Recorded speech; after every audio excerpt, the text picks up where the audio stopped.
Oyó Jesús que le habían expulsado y hallándole le dijo: ¿crees tú en el Hijo de Dios? Respondió él y dijo: ¿quién es, Señor, para que crea en él? Le dijo Jesús: pues le has visto, y el que habla contigo, él es. Y le dijo: creo, Señor, y le adoró. Leemos nuevamente el versículo 38, amén. Y él le dijo: creo, Señor, y le adoró.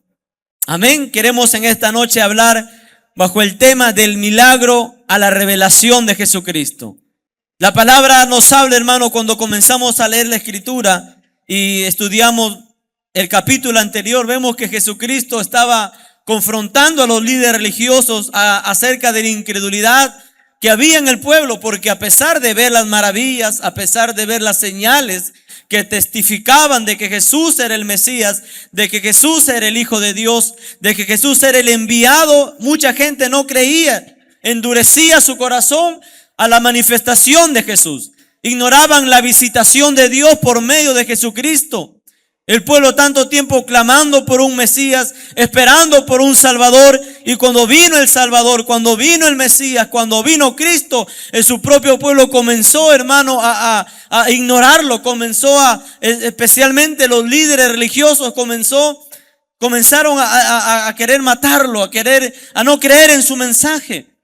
Y ellos se excusaban diciendo: no, nosotros somos hijos de Abraham. Pero el Señor era claro en decirles: si ustedes hacen lo que el diablo les manda hacer, ustedes son hijos del diablo, en otras palabras. Y le dijo: todo aquel que practica el pecado, esclavo es del pecado. Porque ellos se jactaban de no ser esclavos físicamente, humanamente, de repente no tener cadenas humanamente o de manera física, pero ya el hecho de practicar el pecado hace que el ser humano quede cautivo a causa del pecado, quede encadenado a causa del pecado y no puede salir por sus propias fuerzas. Por eso Jesús le dice: si el Hijo libertare, seréis verdaderamente libre.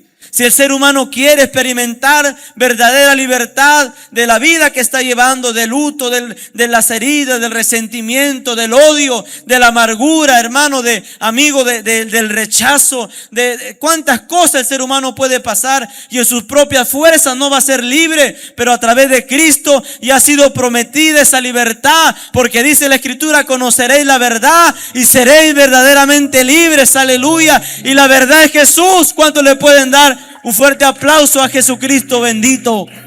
Él es la verdad, Él es el camino, la verdad y la vida. Nadie viene al Padre si no es por Él. Qué hermoso que Cristo vino a libertar.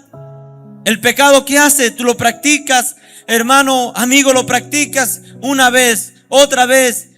Es una obra de tu carne, le abre la puerta a los demonios, viene el diablo y te ata y no puedes salir de esa condición o de ese estado en el que te encuentras.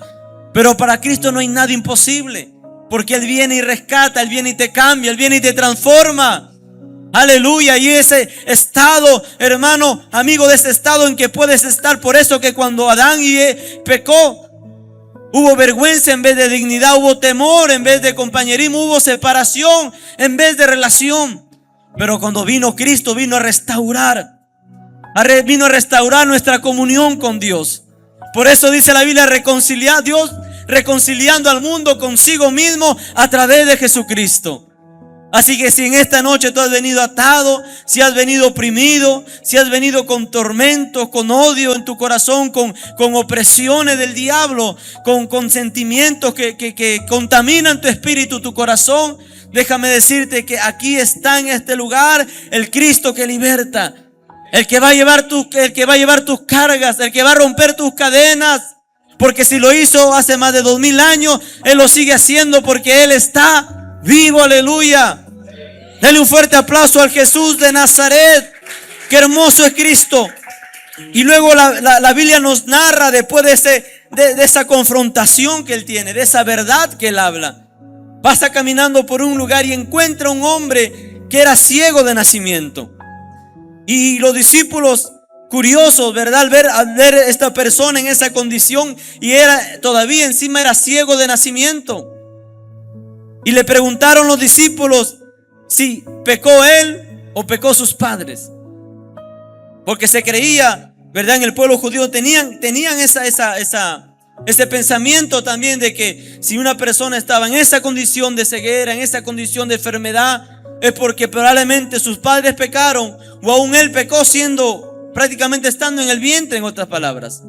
O porque iba a pecar más adelante, por eso que nace con esa enfermedad. Y lo que me llama la atención aquí es que Jesús muestra que más que el estar cuestionando lo que le pasa a una persona, Jesús muestra la compasión. Los discípulos estaban curiosos pensando por qué a esta persona le pasa lo que le pasa, por qué ha nacido ciego. Ellos querían descubrir el porqué del sufrimiento de esta persona. Ellos estaban más interesados en indagar, en ver a ver qué sucedió, qué hicieron sus padres, qué cometieron.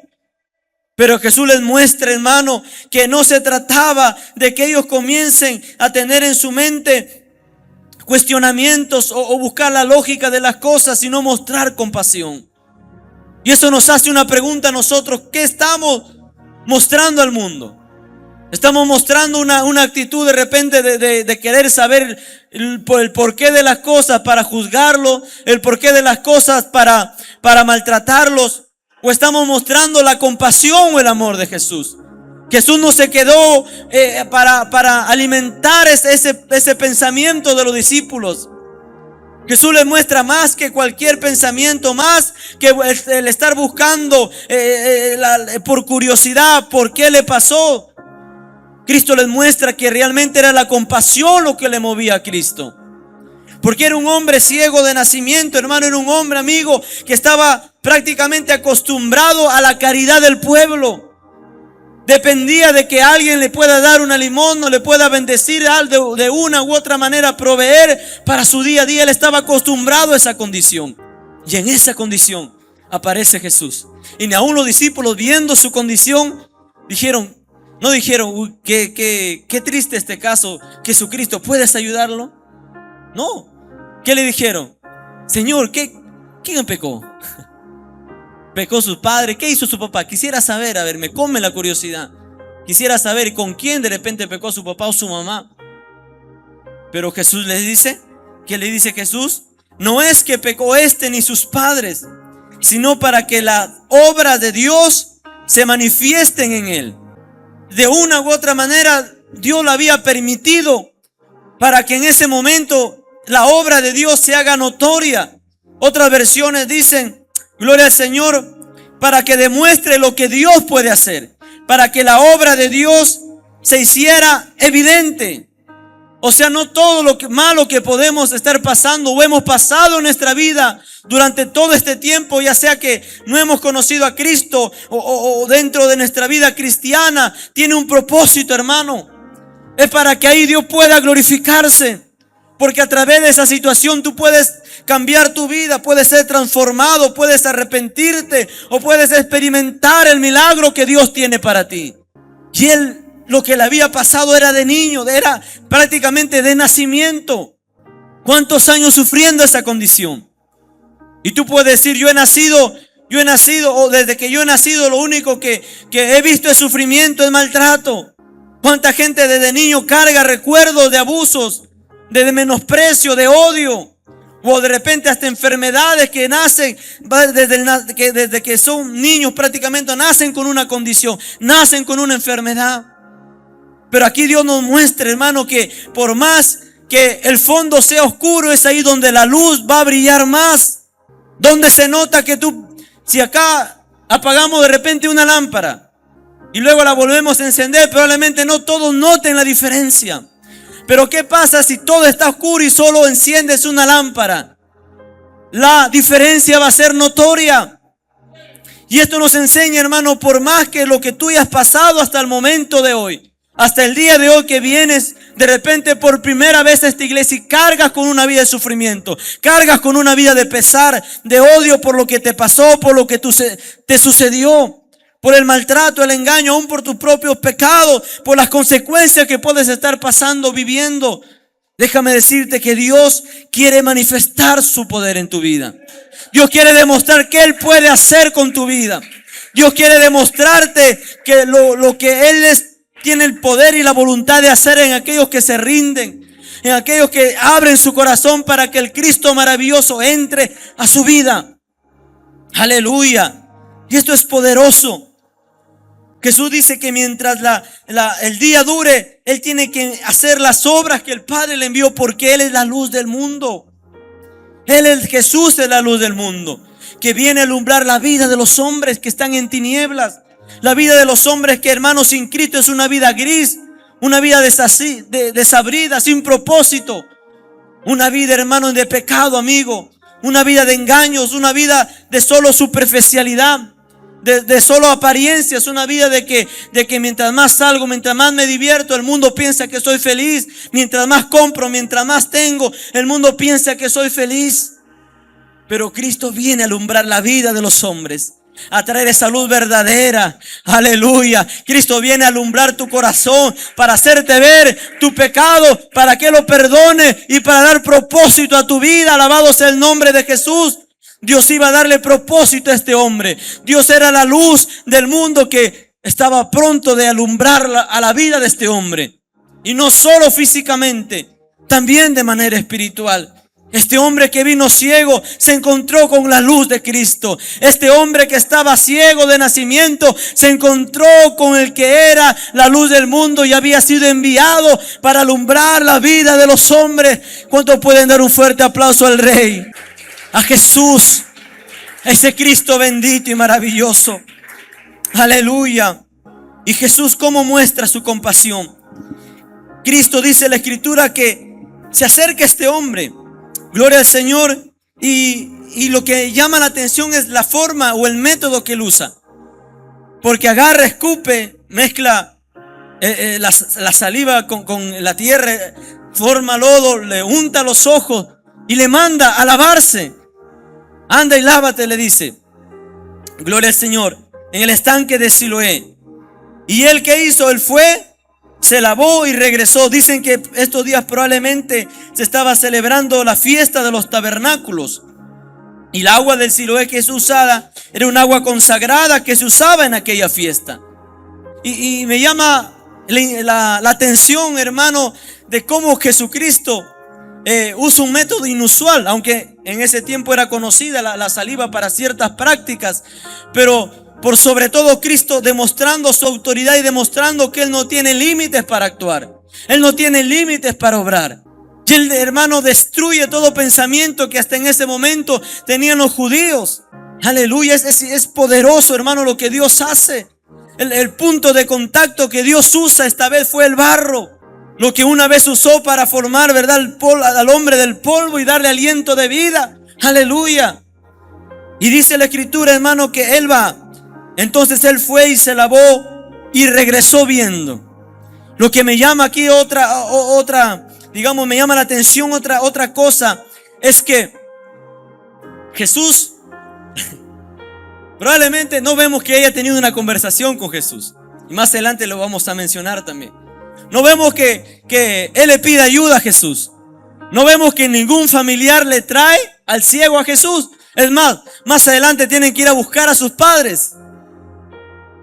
Y con todo esto, solamente Jesús le unta los ojos y le dice: ve y lávate en el estanque de Siloé. La pregunta es: ¿ya estaba viendo? Todavía. Pero Jesús ya le estaba diciendo: ve y lávate en el estanque Siloé. Ya había recuperado la visión todavía. Tenía lodo en los ojos, hermano. Y Jesús le está diciendo: ve y lávate en el estanque Siloé. ¿Te imaginas esa escena sin ver, lleno de barro en los ojos y caminando el estanque de Siloé? ¿Por qué? Porque ya había recibido una palabra. Porque ya había recibido una palabra, estaba actuando porque ya había recibido una palabra para él. No estaba esperando de repente que algo más, no, ya Dios le dijo, Jesús le dijo: ve y lávate en el estanque. Entonces el accionar de esta persona, el actuar de este hombre ciego hasta ese momento era porque estaba creyendo en lo que Jesús le había dicho. Porque si no creerían, cómo se iba todo ciego buscando, palpando y viendo la forma de llegar al estanque. Porque ya demostraba que había fe en su corazón. Tal vez no lo buscó él. Tal vez no fue él a buscar a Jesús, pero Jesús lo encontró y él tuvo fe en ese momento, con la orden que Jesús le dijo. No estaba viendo todavía, pero él sabía que el que lo estaba ministrando le estaba diciendo que vaya y actúe en fe. Y a veces nosotros queremos ver primero para creer. Este ciego tuvo que creer para ver, y literalmente para ver con los ojos físicos y más adelante con los ojos espirituales. Y esto es poderoso, hermano, porque tiene tumbándose ahí buscándola, preguntando a alguien que le ayude, pero llegando al estanque. Y él dice la escritura, gloria al Señor, fue entonces y se lavó y regresó viendo. Amén. Dios honra cuando tú actúas en fe. Dios honra cuando tú le crees al Señor y actúas y das paso de fe, porque tú estás confiando en lo que dice esta palabra, en lo que dice la escritura, lo que la palabra está diciendo. Tú estás colocando tu corazón en esa palabra. Alabado sea el nombre de Jesús.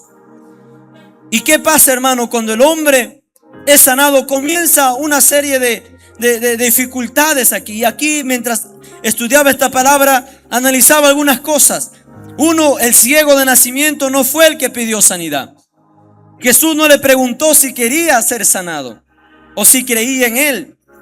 Jesús no se presentó como el Mesías, y nadie trajo al ciego a Jesús, y probablemente nunca o muy poco habría escuchado de Jesús. Y cuando yo me pongo a meditar en todos estos puntos, me doy cuenta de algo importante. Es que no podemos encajar a Dios en un molde para que Él obre. El deseo y la voluntad inmenso de Jesús para sanar y hacer milagros y transformar las vidas revela el amor del Padre, aun si no hubiera una respuesta inmediata del beneficiado. Y Jesús no buscó una respuesta tampoco inmediata y no condicionó la sanidad del ciego con una acción que debía cumplir primero. Jesús no evaluó si merecía la sanidad, porque las intervenciones de Dios son inmerecidas y se reciben por fe. Y esto, hermano, me llamó la atención, porque muchas veces nosotros de cierta manera queremos o hemos encajonado a Dios, mostrándole a Dios el orden en cómo Él tiene que obrar. Pero esta palabra nos enseña que Jesús se acercó a un hombre que no pidió, a un hombre que no preguntó si quería ser sanado, a un hombre que no le preguntó si creía, no se presentó como el Mesías, solamente le untó los ojos y le dijo: ve y lávate nada más. Y esto rompe todo molde, hermano. Esto rompe, amigo, toda circunstancia o toda mentalidad que tengamos del obrar de Dios. Dios no le dijo: cree primero en mí para sanarte. Esto nos duele, hermano, la mente. Porque ni siquiera, hermano, alguien intercedió por él. Ni siquiera le condicionó Jesús su sanidad. A otro le decía, había ciegos que le decía: ¿tú crees que yo pueda hacerlo? Sí, creo. Y le sanaba y le devolvía la vista. Pero a este hombre no le preguntó nada de eso. Porque Dios no puede ser encajado. El poder de Dios no puede ser limitado, hermano, amigo. Y muchas veces, tú que has venido a este lugar de repente por primera vez, tú en algún momento has experimentado el poder de Dios. He conversado con gente mientras les he evangelizado que han tenido respuestas a oraciones, hasta por sanidad, hermano, amigo, sin ser cristianos.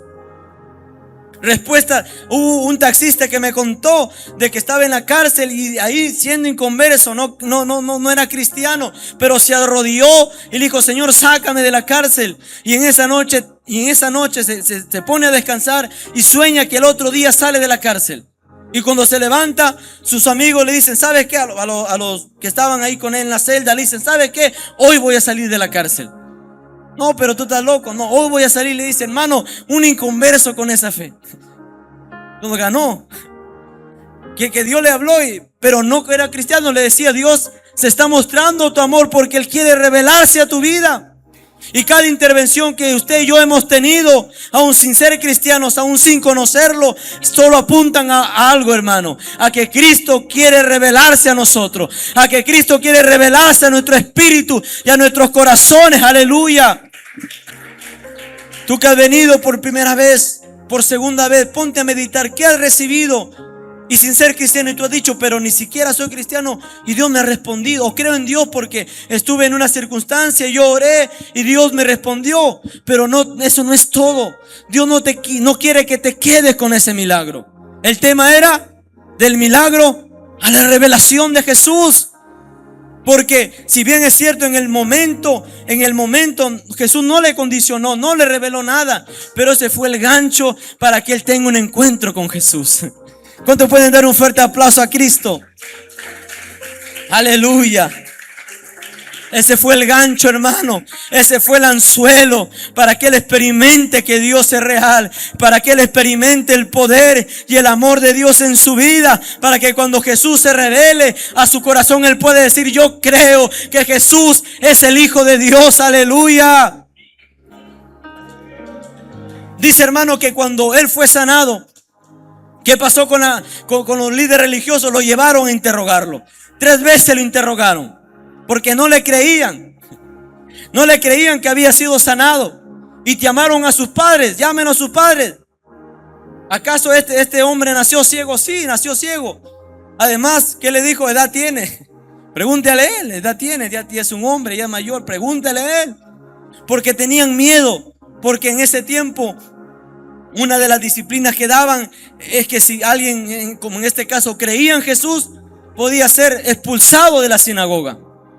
Y los padres tenían miedo de ser expulsados si es que ellos reconocían abiertamente que Jesús le había abierto los ojos. Era evidente, pero no querían reconocerlo. Era su propio hijo que había estado ciego de nacimiento. Hoy estaba viendo, caminando, sin usar bastón, sin estar tocando las paredes, los muros. Era evidente que él había recibido un milagro, pero no querían reconocerlo sus padres. Y muchas veces Dios hace cosas en tu vida y de repente tú mismo ni quieres reconocer que Dios te está llamando, que Dios te está diciendo que es tiempo de que te entregues a Él de todo corazón. O tu familia de repente no quiere reconocer que Dios está obrando. Pero este hombre, hermano, él siguió. Le comenzaron a decir: dímenos, cuéntanos nuevamente. Y 3 veces testificó. Y le dijo: no, pero es ese hombre. Cuando él dijo un hombre llamado Jesús, porque hasta ese momento no lo conocía. Había recibido el milagro, pero aún no había tenido la revelación de Jesús como el Hijo de Dios. Hasta ese momento dijo: un hombre me untó los ojos de barro y me dijo: ve y lávate en el estanque Siloé. Y luego lo vuelven a preguntar. ¿Qué le dicen? Da gracias a Dios. En otras palabras, querían desviar de que Jesús había sido el instrumento. Querían desviar de que el instrumento para que él recibiera la vista era Jesús. No, da gracias a Dios, le decían. Aparentemente eran espirituales, ¿verdad? Estaban dándole la gloria a Dios, pero no estaban reconociendo al Hijo que había sido enviado por Dios. Y luego le dice: no, pero ese hombre es pecador. Ese hombre es pecador. Y lo que me llama la atención es que este hombre le responde: si él es pecador, yo no lo sé. Lo único que yo sé es que era ciego y ahora veo. Aleluya. Toda la teología de los judíos cae al suelo. La teología de los judíos era: no, ese hombre no es de Dios. Él no es echa fuera a los demonios por Belcebú. No, está endemoniado. No, Jesús está loco. No, Jesús es pecador. Y por ahí aparece un hombre que no conocía de repente como los demás fariseos, los judíos religiosos. No tenía el mismo conocimiento tal vez. Por eso más adelante le dice: tú pecador vienes a enseñarnos. Y él realmente sí le estaba enseñando, pero con su vida. Porque tu vida, hermano, puede callar todo argumento que la gente quiera hablar en contra de Cristo, en contra de la iglesia, en contra, hermano, aún de los siervos de Dios. Hay gente que dice: no, pero la iglesia es así, el evangelio, he escuchado de los pastores esto, o he escuchado de los predicadores esto, de la iglesia esto. Hermano, tu vida y mi vida va a ser testimonio de que ellos pueden decir lo que sea, pero a nosotros nos cambió, a nosotros nos transformó, a nosotros nos salvó. Aleluya. Gloria a Dios. Si es pecador, yo no lo sé, pero yo tengo algo que sí sé: es que yo soy testigo de su poder. Yo soy testigo de su amor. Aleluya. ¿Cuántos pueden decir: yo soy testigo de su amor? Yo soy testigo de su poder. Alabado sea el nombre de Jesús. Qué hermoso, amigo, amiga, cuando tu vida se convierte en un canal vivo del poder y del amor de Dios. Cuando con tu propia vida y el cambio que ven en ti pueden dar fe de que realmente Jesús está vivo y es real. Aunque no lo quieran reconocer, porque cuando ellos ya no pudieron negar la sanidad, ellos comenzaron a cuestionar. No, Jesús hizo en esto en un día de reposo. Porque buscaron otra excusa. Ya no podían negar que este hombre, hermano, o sea, era evidente. Años la gente lo veía ciego de nacimiento. Su propia familia. Y ahora, hermano, la gente, amigos, se había dado cuenta que había recibido un milagro. Ya no pudieron negarlo. Pero ahora aquí empezaron otra excusa. No, Jesús lo hizo en un día de reposo. Porque no querían aceptar que Jesús era el enviado de Dios. Pero un hombre que de repente no conocía mucho. Un hombre que cuando le vuelven a preguntar, él dice: mira, acá vayan y pregunten a Jesús. ¿O acaso ustedes quieren también seguirle? ¿Y qué le responden? Ya ahí, ya responden con odio. Ya responden con amargura y dicen: mira, tú eres pecador y nos quieres enseñar a nosotros. Porque ¿qué pasa? Cuando la gente no puede negar, porque la gente que no conoce a Cristo a veces va a buscar la manera de confrontarte o de herirte. Y busca la manera de negar tu testimonio. Pero cuando es innegable, buscan otra excusa. Y cuando ya no pueden, entonces buscan avergonzarte, buscan maltratarte, buscan hacerte daño. Y de repente lo estás viviendo como cristiano. De repente la familia primero decía: no, tú no vas a durar en la iglesia. Te doy 3 meses, te doy 5, te doy 6. Como si fueran doctores dando tiempo. Y de repente pasan los tiempos y ven que estás cambiando. Ven que estás mejorando. Entonces comienzan a tratarte mal, como lo hicieron con él. No pudieron negar una cosa, buscaron otra cosa. Pero no te preocupes si te tratan de esa manera. Porque Cristo se está revelando a tu vida y quiere que lo conozcas. Quiere que experimentes que Él es el Hijo de Dios. ¿Cuántos pueden dar un fuerte aplauso al Rey? Aleluya. Gloria al Señor. Qué hermoso es el Señor. Él confrontó a los que estaban cuestionándolo. Entonces la gente comenzaron a maltratarlo. Y a la vez esto hace algo muy interesante, porque al sacarle de la sinagoga, al expulsarle, le dieron una oportunidad a él para que de ahí él conozca y él tenga la revelación de Jesús. Porque si se hubiera quedado ahí, probablemente su mentalidad hubiera volvido. A pesar de que ya recibió el milagro, su mentalidad se hubiera quedado con la religiosidad de ese tiempo. Y al poco tiempo recibió el milagro, no tuvo ese encuentro con Jesús, vuelve a sus tradiciones, vuelve a su legalismo, vuelve a su costumbrismo.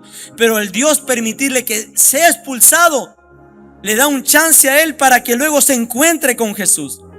Y a veces tú puedes preguntar: pero ¿por qué me sacaron de este trabajo? ¿Por qué esta relación no? ¿Por qué estos amigos no? ¿Por qué de repente el familiar se aleja? Este amigo se aleja desde que yo me convertí a Jesús, o desde que he experimentado algo de Jesús. Es porque Cristo quiere revelarse a tu vida.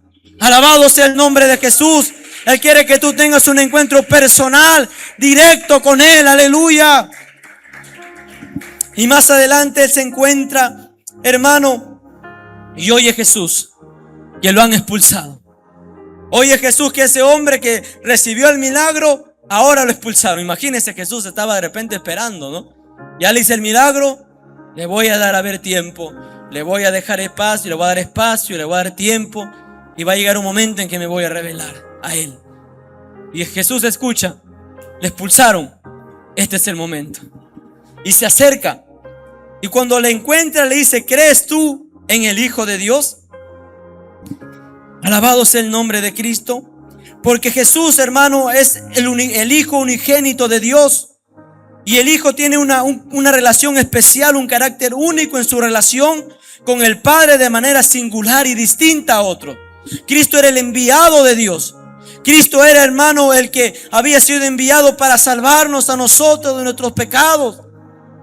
Él había sido enviado por Dios, y las señales atestiguaban, hermano, y confirmaban de que Él era el Mesías, de que Él era el Cristo, de que Él era el ungido, era el enviado, hermano, para su pueblo y para nosotros. Y cuando se encuentra Jesús con el hombre, le hace la pregunta: ¿por qué? Ya recibió el milagro. Ahora Jesús quiere que tenga la revelación de la persona de Jesús. Tú no te puedes quedar, amigo, amiga, que has venido a este lugar solamente con haber recibido una intervención de Dios. Tú pudiste haber sido sanada de parte de Dios en alguna oportunidad. O de repente te sacó el Señor de un problema financiero, como he escuchado a gente inconversa. O problemas familiares. Dios pudo haberte respondido, estabas a punto de morir, le dijiste: Señor, dame una oportunidad más, y Dios te la concedió. Pero Dios no quiere que te quedes con eso nada más. El deseo de Dios, el deseo de Cristo es que Él quiere revelarse a tu vida para que tú lo conozcas como un único y suficiente Salvador y personal para ti. Alabado sea el nombre de Jesús. Jesús no quiere solo que te quedes con el milagro que recibiste. Jesús quiere hacerte esta pregunta: ¿crees tú en el Hijo de Dios? Hasta ese momento, cuando le preguntaron anteriormente, él ya cambió su perspectiva. Él dijo: creo que es un profeta. O sea, de decir un hombre llamado Jesús a decir creo que es un profeta, ya Dios estaba trabajando en él. Ya iba su mente o sus ojos espirituales le iban abriendo. Ya sus ojos físicos fueron abiertos. Ahora faltaban los ojos espirituales. Y llega la pregunta: ¿crees tú en el Hijo de Dios? Ya recibiste el milagro. Ahora tú crees en el que hizo el milagro. Ya recibiste la sanidad, ya recibiste la respuesta, ya recibiste la liberación. La pregunta es: ¿crees en el que lo ha hecho? ¿Crees en el Cristo? Y él le dice: ¿crees en el Hijo de Dios? Respondió él y le dijo: ¿quién es, Señor, para que crea en él? Recuerda el proceso. Un hombre llamado Jesús me dijo que haga esto. Segundo, creo que es un profeta. Y ahora la disposición de creer. No ves un rechazo en él, como vemos muchas veces en gente que recibe un milagro. Acerca a Jesús, conoce a Jesús, entrega tu vida a Cristo. No, todavía no quiero. En este hombre, hermano, había agradecimiento porque había sido ciego de nacimiento. Y cuando le preguntan si cree en el Hijo de Dios, él dice: ¿quién es para que yo crea en él? Había una disposición de abrirle su corazón a aquel que hizo el milagro en él. Qué hermoso es esta escena, porque no vemos rechazo en él. No vemos una predisposición a negarse a creer en el sanador, en el hacedor de los milagros, en el Salvador, en el libertador, sino que él dice: ¿quién es? Yo quiero saber quién es. Yo he recibido un milagro, pero no sé más nada. Solo sé que el que lo hizo se llamaba Jesús. A lo mucho sé que es un profeta, pero quiero saber quién es el Hijo de Dios. Y ahí está Cristo delante de él y le dice: pues lo has visto. El que habla contigo es. Y aquí le estaba haciendo recordar lo que Dios había hecho con él. Porque lo hubiera dicho simplemente: yo soy, ¿verdad? Jesús usa la expresión: lo has visto. En otra palabra, no te olvides que gracias a Jesús recibiste esa vista. Y porque ahora tus ojos físicos están abiertos, ahora puedes verme físicamente. Pero no solamente físicamente, ahora le iba a ver espiritualmente, porque lo iba a reconocer como el Hijo de Dios. Aleluya. Dale un fuerte aplauso a Jesús. O sea, que primero recibió la sanidad, primero recibió el milagro como un gancho, como una entrada para la revelación de Jesús a su vida. Y cuando hermano Jesús se le revela, él le dice que él es. Y él dijo: creo, Señor, y le adoró. Hermano, qué tremendo, amigo. No solamente dice: yo quiero, ¿quién es para creer? Él es, ya yo creo, sí, listo, y se va. No, hermano, amigo, dio su vida en devoción a Jesús, porque ahí mismo le adoró. No solamente Jesús se le reveló, no solamente creyó, sino que dio un paso más, adoró. ¿Y qué estamos, amigo, amiga, que estás en este lugar? ¿Qué estás haciendo por Jesús? O los que han recibido aquí una intervención de parte de Dios en su cuerpo, en su alma, ¿qué están haciendo por Jesús? ¿Lo están adorando? ¿Lo están sirviendo? ¿Se han entregado a Él? Porque ese es el propósito, hermano, que pude ver y notar en esta escritura poderosa. Qué maravilloso es ver, hermano, que Jesús se revela después de hacerle un milagro, después de intervenir en su vida. Y es maravilloso que, hermano, que cuando Dios a veces altera las cosas. Porque, hermano, Él no tiene límites, amigo. Tú has experimentado su poder y aún no le has entregado tu vida a Él. Hoy Él te está haciendo, Jesús, a través de esta palabra, te está haciendo esa pregunta. ¿Tú crees en el Hijo de Dios? Y tú puedes decir: ¿quién es? Cristo, el que fue enviado, Jesús de Nazaret. Él es el Hijo de Dios, y el llamado en esta noche para que tú creas en Él, para que tú le entregues tu vida y puedas experimentar el poder salvador, el poder sanador, el poder libertador sobre tu vida. Porque en la cruz del Calvario dice la palabra que Él se llevó las rebeliones, los pecados, las enfermedades, las dolencias, y el castigo de nuestra paz fue sobre Él, y por sus llagas hemos sido curados. Aleluya. Una vez fuimos a orar a una casa, hermano, amigo, y había un hombre en ese lugar que él no creía en las manifestaciones del poder del Espíritu Santo. Él pensaba que la gente, cuando era ministrada por Dios, se hacía. Y cuando comenzamos a orar por él, o por las personas que estaban ahí, luego él testifica que en ese momento comenzó a sentirse como que como si le estaba dando soroche, quería arrojar. Dios quería liberarlo. Y lo interesante es que él no creía en eso. ¿Cómo es Dios, hermano? Dios altera. De repente no está creyendo, pero Dios le quiere demostrar que por más que él se endurezca, hay un Dios que es más poderoso. Alabado sea el nombre de Jesús. Que hay un Dios que por más que la persona diga no creo, ellos se hacen, pues toma de mi poder para que experimente que es real. Alabado sea el nombre de Jesús. Qué bendito es el nombre de Cristo. Y a su hija Dios le redujo el tumor, hermano, al instante. Bendito es para que cree, hermano. De repente él ni creía, pasó con su hija, con su esposa, de repente ni creyendo, como él decía, se hacen ellos. Pero Dios hizo el milagro. Dios se manifestó para querer liberarlo. Alabado sea el nombre de Jesús, porque para Él no hay nada imposible. Y si Él lo ha hecho antes, lo sigue haciendo hoy. Alabado sea el nombre de Cristo. Y por más que lo que estés padeciendo sea de nacimiento, o el sufrimiento lo cargues de niño, Cristo quiere libertarte en esta noche. Cristo quiere sanarte en esta noche. Cristo quiere hacer un milagro en tu vida. Cristo quiere que lo conozcas como el único y suficiente Salvador. Él quiere revelarse. No te contentes con lo que has recibido. Dios quiere una relación contigo por medio de Cristo.